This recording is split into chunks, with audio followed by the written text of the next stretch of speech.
प्रश्नावली 2 क्वेश्चन तीसरा, निम्न समीकरण को किसी भी विधि से हल करना है। ठीक है, तो पहला प्रश्न क्या है, x माइनस वाई बराबर -1, 3x माइनस 2y बराबर 12। ठीक है, तो इसमें क्या करना है, सबसे पहले हल करते हैं।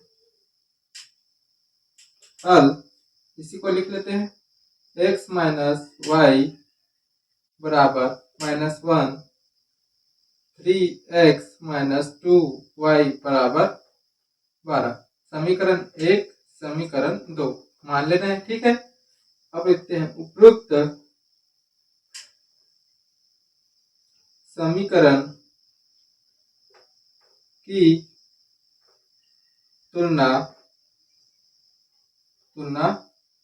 a1x प्लस b1y बराबर c1 व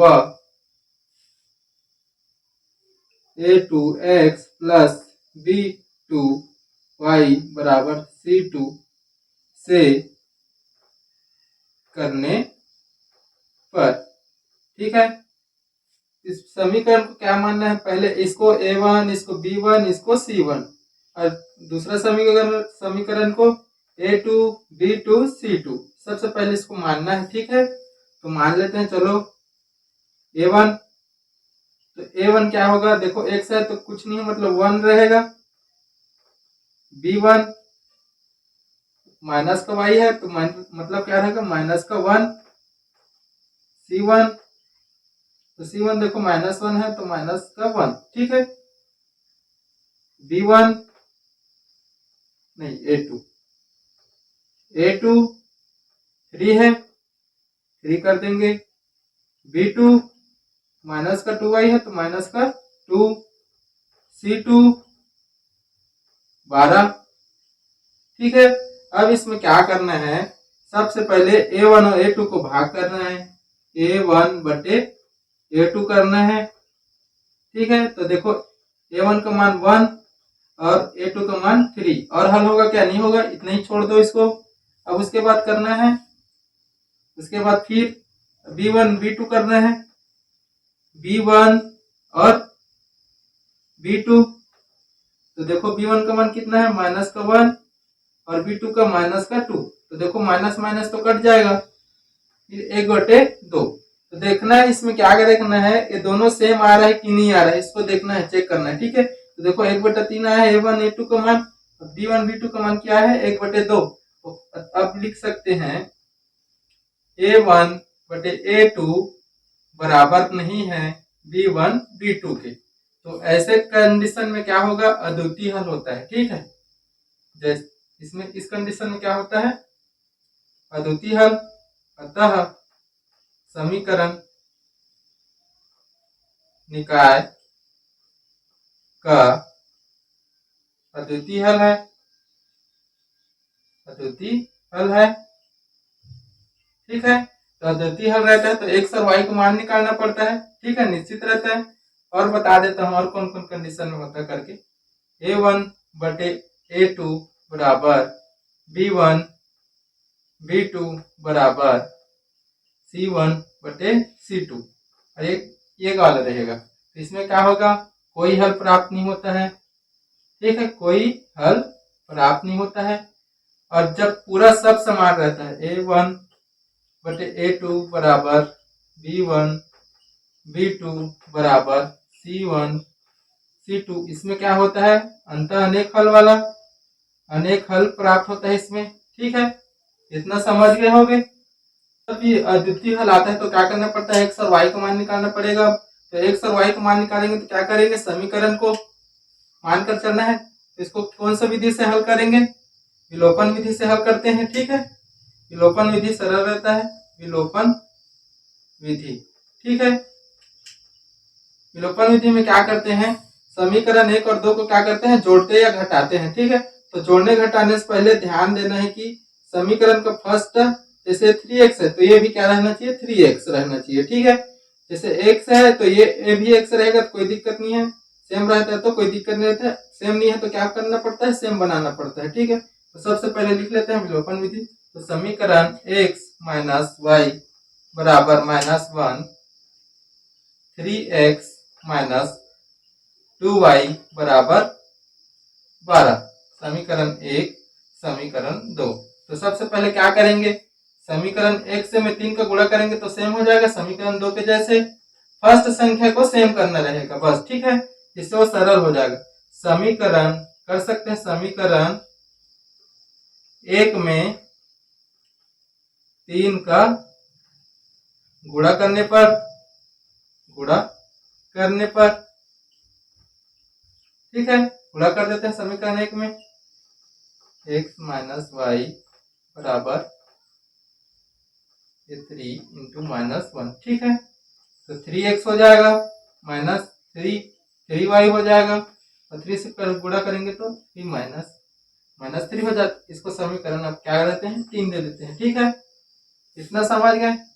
अब क्या करना है, समीकरण 2 और 3 को घटा देंगे, ठीक है। तो समीकरण 2 एवं 3 को घटाने पर हमेशा बड़े वाले को फर्स्ट में रखना, ठीक है। जैसे इसका 12 है, इसमें क्या रहेंगे, देखो -3 है, तो हमेशा बड़े वाले को फर्स्ट लेना, ठीक है। इसको फर्स्ट में रखो या इसको फर्स्ट में रखो, मान उतना ही आएगा, फिर क्या होता है, सरल पड़ता है फर्स्ट बड़े वाले संख्या को रखने पर, ठीक है। घटाते हैं, अब समीकरण 2 को फर्स्ट में रखेंगे, 3x माइनस 2y बराबर -12, और समीकरण 3 को घटाना है, 3x माइनस 3y बराबर -3, ठीक है। तो ऐसे लाइन खींच लेना, जैसे बहुपद वाले में कर रहे थे वैसे करना है सेम, ठीक है। जैसे देखो प्लस में तो इसको माइनस कर देना है, माइनस में तो प्लस कर देना, और ये माइनस में तो इसको प्लस कर देना। तो देखो प्लस माइनस सेम फर्स्ट वाला कट जाएगा पूरा। अब देखो इसमें बड़ा कौन होगा, 3y बड़ा हो गया, अब प्लस में हो गया, तो 3 से 2y घटाएंगे, क्या बचेगा, y बचेगा। अब देखो ये प्लस हो गया है, माइनस अब क्या हो गया है, प्लस। तो 12 और 3 कितना होगा, 15। तो देखो y का मान पता चल गया, सरल है, ठीक है। तो y का मान कोई भी समीकरण में रख देना, 1, 2 या 3, कोई सही में रख देना जिसमें आपको आसानी हो, ठीक है। तो समीकरण 1 में रख देते हैं, y का मान समीकरण 1 में रखने पर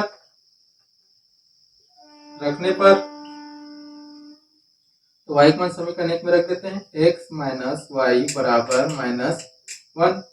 तो x y का मान अब 15 रख देते हैं, और ये माइनस का 1, x 15 पक्षांतर कर देते हैं, -1 उस पर जाकर प्लस हो जाएगा 15, x का मान कितना आ जाएगा, 14, ठीक है। तो देखो x और y का मान पता चल गया। ऐसे ही क्या करना है, अद्वितीय हल होगा तो क्या करना है, ऐसी x और y का मान निकालना पड़ेगा, ठीक है।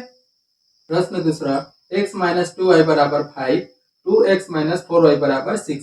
तो सबसे पहले हल करते हैं, समीकरण 1 और 2 लिख लेना पहले, तो समीकरण 1 और समीकरण 2, ठीक है, यहाँ पास लिख लेना। हल करते हैं, उपरोक्त समीकरण की तुलना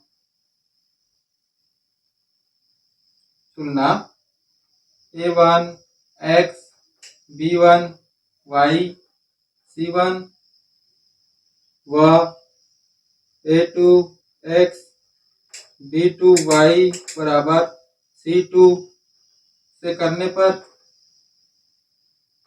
ठीक है। तो सबसे पहले a1 b1 मान रख लेते हैं। a1 x है तो क्या लिखेंगे, 1 लिखेंगे।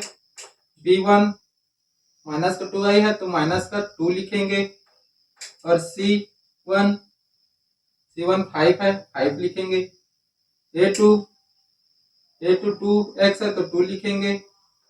b2 4 है, और माइनस 4y है तो माइनस का 4 लिखेंगे। और c2 तो 6 है तो 6 लिखेंगे। मान रखते हैं a1 बटे a2 भाग a1 बटे a2, तो 1 बटे 2 हो जाएगा। a1 का मान 1 और a2 का मान 2, और भाग नहीं होगा, इतना ही रहेगा। अब b1 b2 का कर लेते हैं, b1 b2 तो माइनस का 2 और b2 का माइनस का 4। तो देखो माइनस माइनस तो कटेगा ही, और 2 1 2, 2 दूनी 4, तो 1/2 आ गया। ठीक है, सेम सेम आया है। अभी C1 भी निकालेंगे। अब 2 सेम आ गया है तो तीसरा भी निकालेंगे, C1/C2, तो 5/6 है। तो देखो C1/C2 तीसरा वाला क्या है, सेम नहीं आया है, तो अब लिख सकते हैं A1 A2 बराबर है B1 B2 बराबर नहीं है C1 C2 के। तो ऐसे वाले कंडीशन में क्या होता है, कोई भी हल प्राप्त नहीं होता है। अब लिख सकते हैं अतः समीकरण निकाय दो समांतर